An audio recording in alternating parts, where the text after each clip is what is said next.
With the snap Johor elections looming, Pakatan Harapan's track record in running the country for 22 months is expected to come under scrutiny by voters in the southern state. PH rivals, especially Perikatan Nasional and Barisan Nasional, are expected to come out swinging in their attempts to paint the coalition as a failed government after it won the 2018 general elections. Not true, says DAP Secretary General Lim Guan Eng. In an exclusive interview with FMT, the former finance minister defended the coalition's record.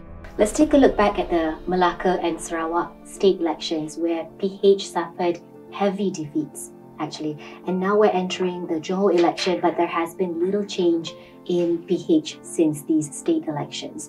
How confident are you that PH has the back and support of the people?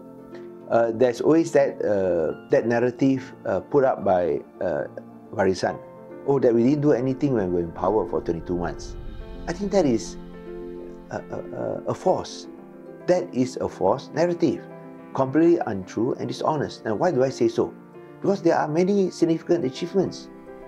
Number one, you look at the North-South Highway toll. Now, we did promise to abolish toll. Now, we didn't have the 5-year mandate. For the first 22 months, we managed to reduce the toll by 18%.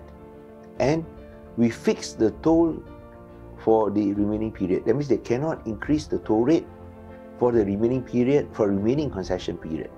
And of course, they have open tenders and the savings that we secured, how we able to make sure that the financial and the fiscal situation in Malaysia did not become worse. We were able to bring about charges against those involved in one NDB scandal, the COP cluster. We abolished the GST. There were many things that we did. Lim said the subsequent administrations led by Bersatu and UMNO benefited from the PH policies but never improved upon them.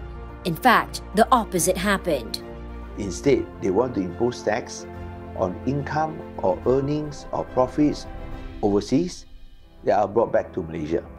And I think that hits the Johorians very badly because many are working in Singapore.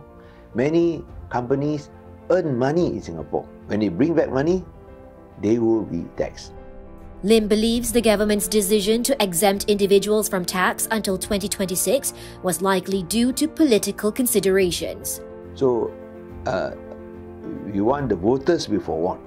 You support the present government, they will tax you, especially if you're working in Singapore in future.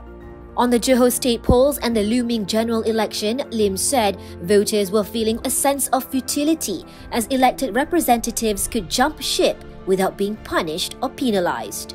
I think it's very important that we remove that negative factor that causes disillusionment amongst the voters. That is to enact or to amend the constitution to enact the anti-hopping law. So once that is done, I think at the same time we must be able to communicate with the rakyat the policies that we have in place, that we are not focused on race and extremism.